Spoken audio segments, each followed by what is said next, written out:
বাংলাদেশের সবচেয়ে গুরুত্বপূর্ণ নদীগুলোর একটি পদ্মা।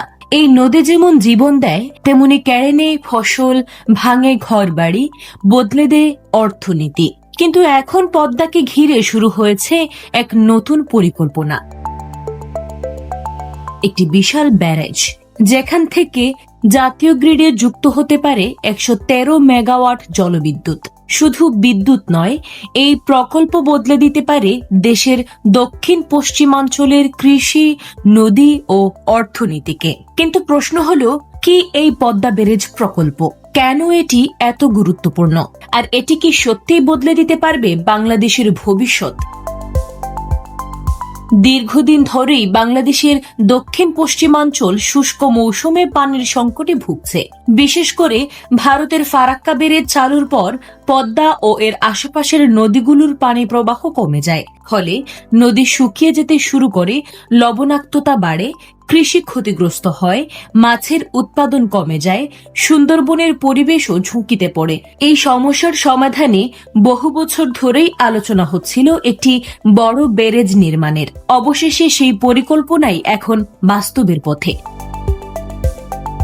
পরিকল্পনা অনুযায়ী রাজবাড়ী জেলার পাংশা এলাকায় পদ্মা নদীর ওপর নির্মাণ করা হবে প্রায় 2.1 কিলোমিটার দীর্ঘ একটি ব্যারেজ। এই প্রকল্পের অন্যতম বড় লক্ষ্য হল শুষ্ক মৌসুমে পানি সংরক্ষণ করা এবং সেই পানি কৃষি, নদী ও বিদ্যুতের কাজে ব্যবহার করা।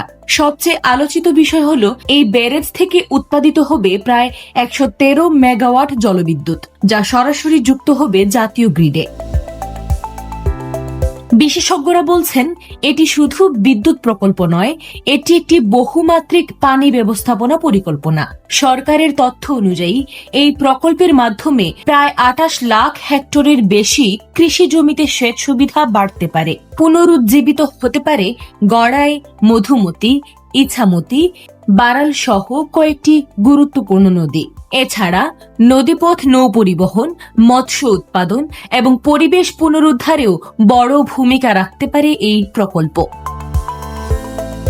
তবে এই প্রকল্প বাস্তবায়ন সহজ নয়, কারণ এটি বাংলাদেশের ইতিহাসের অন্যতম ব্যয়বহুল পানি প্রকল্প হতে যাচ্ছে। প্রকল্প ব্যয় ধরা হয়েছে কয়েকশো হাজার কোটি টাকা, আর এজন্যই শুরু হয়েছে আলোচনা ও সমালোচনা।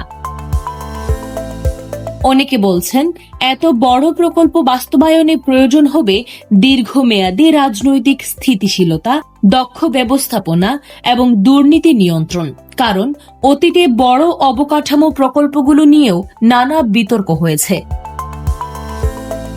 অন্যদিকে পরিবেশবিদদের একটি অংশ সতর্ক করছেন, নদীর স্বাভাবিক প্রবাহ পরিবর্তন হলে নতুন পরিবেশগত সমস্যাও তৈরি হতে পারে। বাংলাদেশে বিদ্যুতের চাহিদা দ্রুত বাড়ছে, আর সেই কারণে সরকার এখন নবায়নযোগ্য ও বিকল্প জ্বালানির দিকেও গুরুত্ব দিচ্ছে।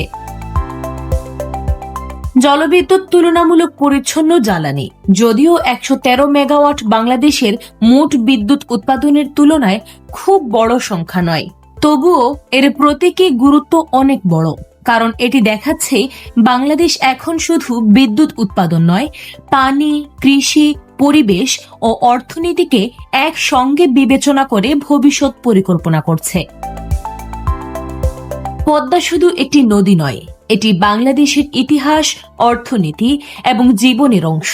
আর সেই পদ্মার বুকেই এখন তৈরি হতে যাচ্ছে এক নতুন অধ্যায়, যে প্রকল্প হয়তো বদলে দিতে পারে দক্ষিণ পশ্চিমাঞ্চলের ভবিষ্যৎ। কিন্তু শেষ পর্যন্ত সফলতা নির্ভর করবে পরিকল্পনা, বাস্তবায়ন এবং সঠিক ব্যবস্থাপনার উপর।